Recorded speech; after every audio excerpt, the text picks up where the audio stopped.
Bien, con el doctor Rubén Virué, siempre una voz autorizada cada vez que hay algunas cuestiones legales y más que nada técnico, desde lo legal tenemos que charlar. Bueno, así que antes que nada, buenos días, gracias por recibirnos. No, buenos días, muchas gracias por la nota, Leo, y bueno, aprovecho para un saludo para todos tus televidentes. Bueno, Rubén, obviamente que lo judicial, mezclado con lo político, es el tema de los últimos tiempos aquí en nuestro país y tiene que ver con la causa vialidad, la causa en la que está involucrada la actual vicepresidenta y expresidenta en dos periodos, Cristina Fernández de Kirchner. Bueno, la causa en sí, para aquellos que consumimos desde los medios muchas veces, y muchas veces se muestra más circo que realidad, es la causa en sí ¿de qué se trata? Bueno, obviamente, antes de contestar, uno tiene que dejar absolutamente claro que la información a la que uno accede es la información que se transmite a través de los medios, ¿no es cierto? Evidentemente es una causa que tiene muchos años y que tiene que ver con la adjudicación de obra pública por parte de Vialidad Nacional a las empresas vinculadas a Lázaro Báez, a Austral Construcciones, creo Danque Costilla se llama otra, y tiene que ver con esa situación, ¿no es cierto? Es una causa muy antigua, tiene muchos años, y que fue elevada a juicio. A esto hay que aclarar, el procedimiento en la justicia federal es diferente al procedimiento que se rige en nuestra provincia de Entre Ríos. O sea, la justicia federal hoy se maneja con lo que era nuestro anterior código de procedimientos, donde la investigación está a cargo, puede ser delegada en un fiscal, pero está a cargo de los jueces, y después viene el juicio oral. Acá la investigación en nuestra provincia, con la implementación de lo que se llama el sistema acusatorio, está a cargo de los fiscales, y después se eleva a juicio y termina también en oral y público, a lo que se agrega ahora que tenemos una ley de juicio por jurados para determinados delitos y que esos se juzgan directamente a través de un jurado integrado por 12 personas. En el caso bueno, yo realmente hay una imputación de asociación ilícita y de administración fraudulenta en perjuicio del Estado, como que hubo administraciones no correctas y que determinaron un perjuicio al Estado. La asociación ilícita es una figura que establece tres o más personas, hace una suerte de concilio a los fines de cometer delitos. Esta fue una imputación que en su momento, una acusación que también se formuló al expresidente Menem, cuando después que había dejado el cargo. Al final fue desvirtuada la acusación por asociación ilícita para los miembros de un gobierno. Pero bueno, hoy está en la instancia de lo que es la discusión del juicio oral y público, donde ya se produjo toda la prueba en el oral y público, hubo una acusación y el lunes que viene comienzan las defensas, que como son varios imputados y la causa es extremadamente compleja, tienen varios días para exponer cada defensor. Yo veo en los medios realmente un sector del periodismo que dice que están todas las pruebas para condenarla, y otro sector del periodismo Pasamos de que las 3 dice toneladas de prueba a una bolsita de cadáver. que no hay absolutamente nada. Yo creo que mi impresión es que una y otra opinión son poco serias. ¿Por qué? O sea, quienes ejercemos la profesión sabemos que la realidad de un expediente judicial o de una investigación tiene mucho que ver con lo que existe en el expediente. Entonces, todos los que opinan sin haber tenido... Aparte, si estamos hablando de tan voluminosa prueba, abrir juicio sin conocerla sobre si hay o no hay, yo lo creo poco serio, por lo cual me inclino a decir, bueno, hasta ahora hemos escuchado a la Fiscalía, con un alegato de muchos días, y habrá que escuchar las defensas también, porque de eso se trata el procedimiento y el ejercicio del derecho de defensa, ¿no? Entonces, no trata de abstraerse de esto, pero realmente la información que se proporciona es de acuerdo al sector de la sociedad que representa cada grupo mediático, ¿no es cierto? Entonces, si ves La Nación Más o ves TN, te encontrás con una verdad. Si mirás C5N o lees Página 12, entonces te encontrás con la realidad diametralmente opuesta. Entonces, yo creo que opinar sobre cuál de las versiones es la que se acerca más a la realidad, uno puede tener una opinión exclusivamente o sentimental o emocional o en función de preconceptos que uno tiene sobre una figura o sobre otra. Totalmente subjetiva. Pero ahora, la realidad es la que surge del expediente judicial. Sí, debo decir que no me parece acertado, o sea, uno tiene años de ejercicio de la profesión. En la profesión uno ha ganado juicios que nunca pensó ganar y ha perdido juicios que nunca pensó perder. Y esto no te puede llevar a decir que la justicia está podrida o que está condicionada. Todo eso uno tiene que hacerse cargo que hay un poder judicial que tiene mecanismos de selección de magistrados. Todos esos sectores, nadie tiene conocimiento de la realidad del expediente. Rubén, para que llegue ese momento de la absolución o la condena, ¿de qué tiempo estamos hablando? Porque uno desde lo poco que entiende sabe que ahora tiene que haber una defensa, luego puede pasar a diferentes instancias. Sí. ¿De qué tiempos hablamos desde lo acá, cronológico? Por lo que se ha informado, la sentencia del tribunal oral que la está juzgando actualmente va a estar antes de fin de año. Cuando termina el proceso de las defensas, donde todas las defensas ejercen el derecho de contestar los planteos de la Fiscalía, después pasa a deliberar el tribunal y va a dar una fecha en la cual se va a dar la lectura de la parte dispositiva. ¿Qué es la parte dispositiva? Aquella que dice condeno o absuelvo, y si condeno a cuánto y a cada uno de los imputados, ¿no es cierto? Recordamos que no solamente Cristina Fernández Absolutamente. Entonces, eso es una... Después se dan los fundamentos, generalmente se dan varios días después, o hasta meses después, porque lo primero que deciden los jueces es ponerse de acuerdo, después se elabora la totalidad, hay que ordenar un expediente que por lo que se ve es demasiado voluminoso, ¿no? Entonces después se da la lectura y después viene lo que se llaman las vías recursivas o instancias para que otro tribunal, en la jerarquía de tribunales que es superior al que decide,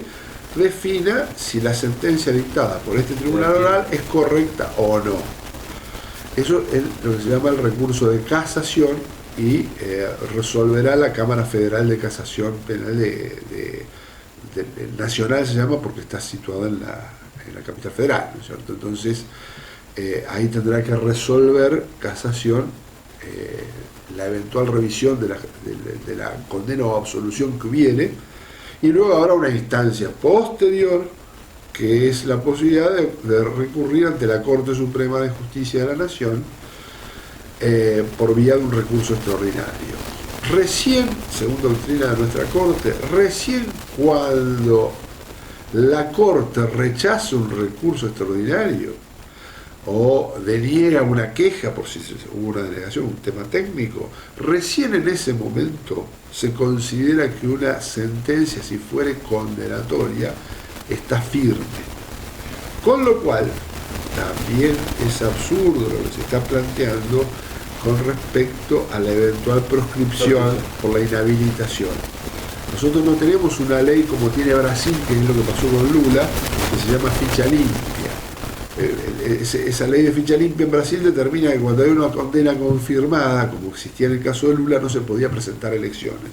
En nuestro país no existe eso. En nuestro país solo hay inhabilitación cuando se agotan todas las vías recursivas contra una sentencia condenatoria. Obviamente que si la sentencia de fin de año no la recurren, no interponen un recurso de casación, quedaría firme, pero eso es una hipótesis que es muy poco probable que si hay absolución no recurra al Ministerio Público Fiscal y si hay condena no recurran las defensas. O sea que no hay ninguna posibilidad que, a la luz de los tiempos que tenemos en la justicia, si hay recursos que se planteen, no existe la más mínima posibilidad que Cristina Fernández de Kirchner no pueda ser candidata presidencia, al Senado, a lo que sea. Otra duda que queda, en el caso de que sea candidata, no me una marca del Senado, supongamos que quiere como al tener amparos, eso le quitaría la posibilidad de ir presa, diríamos, o ser condenada en el caso de una condena firme, o en el momento de la condena. No, la existencia de fueros en el caso de un cargo legislativo lo que inhibe es la posibilidad de detención y de someterla a juzgamiento, salvo que exista un desafuero. Nosotros desafuero tuvimos en el último periodo un desafuero que fue el de Julio De Vido, ¿no es cierto? Donde quienes facilitaron el desafuero de Vido, porque digamos la historia no tiene beneficio inventario, o sea, la justicia pidió el desafuero de Vido y un sector importante de los legisladores del justicialismo no bajaron al recinto para permitir que Juntos por el Cambio tuviera los 2/3 y que lo desaforen. Es una crítica que ha hecho reiteradamente Julio Miguel De Vido sobre este tema, y es verdad, los hechos son objetivos. Le soltaron la mano a De Vido y por eso estuvo detenido, ¿no es cierto? Entonces, para que haya un desafuero, tiene que haber una decisión del cuerpo, Senado o Cámara de Diputados, que tiene una mayoría especial, que es de 2/3 de los miembros presentes que deben dar el desafuero, deben aprobar. El indulto es una facultad del presidente de la República que es discrecional, o sea, la puede adoptar en cualquier tipo de... No, en cualquier tipo de delito, es discrecional, o sea, no necesita consultarle absolutamente a nadie, saca el decreto e indulta, ¿cierto? Entonces se extingue la pena en ese caso, ¿cierto?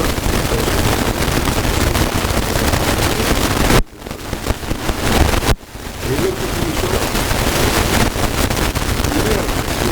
antes de la reforma constitucional del 94, cuando indultó a varios de los militares acusados de delitos de lesa humanidad y a varios dirigentes montoneros, entre los cuales estaba Firmenich y Fernando Bacano Raja.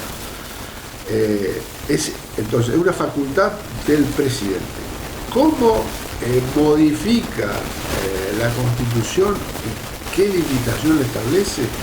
Es que no se pueden indultar los delitos de lesa humanidad y los delitos que implican vinculados a la Constitución.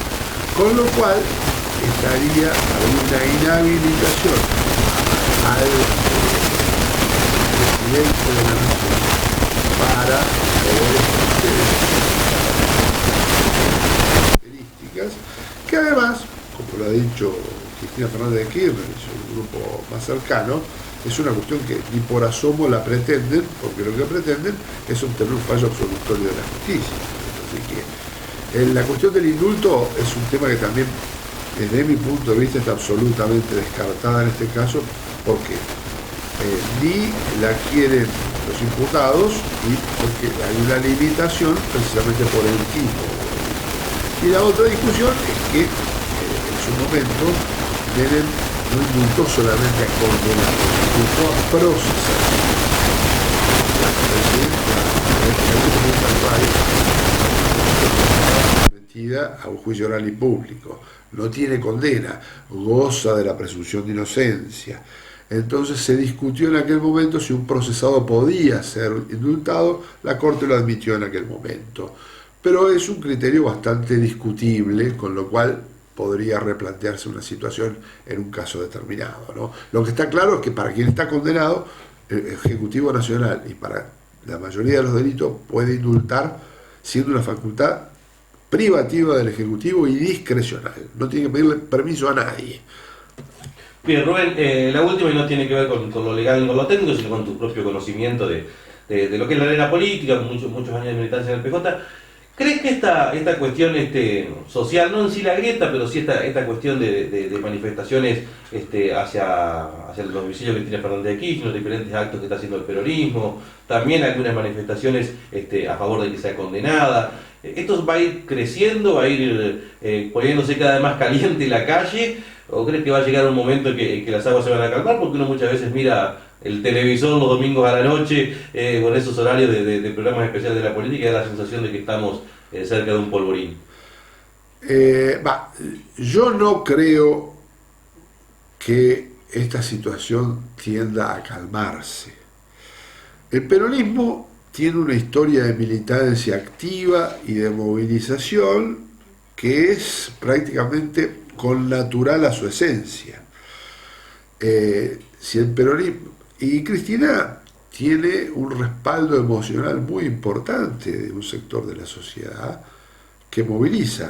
Yo no tengo la menor duda que la líder indiscutida dentro del justicialismo, y creo que el peronismo se va a movilizar en caso de una condena, y porque es parte de su esencia, ¿no es cierto? Se podrá acusar de ajeno a la República, pero el peronismo fue siempre un movimiento en ese sentido desordenado, activo, militante, y no creo que ante una situación de esta dejen de movilizarse porque le pongan vallas o porque haya alguna medida de protección. Sí me da la impresión que de los sectores que persiguen la condena, obviamente me parece que no, lo ideal sería que no se encuentren esos dos sectores en algún lugar de la ciudad de Buenos Aires, donde sea, porque esto puede derivar en disturbios y en situaciones lamentables, ¿no?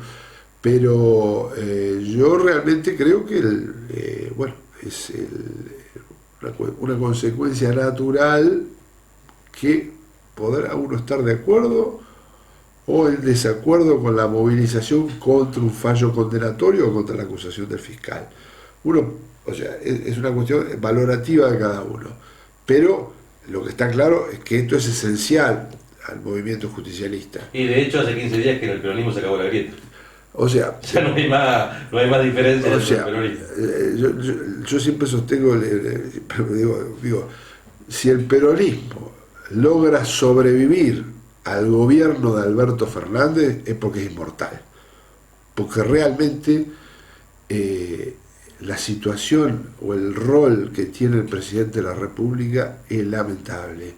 Yo me acuerdo cuando cayó de la Rúa, decía, nunca voy a ver algo peor que esto, y realmente el ejercicio de la presidencia por parte de Alberto Fernández es mucho peor de mis peores expectativas. Entonces, si el peronismo sobrevive a este gobierno, es definitivamente inmortal. Rubén, muchas gracias. No, gracias a vos.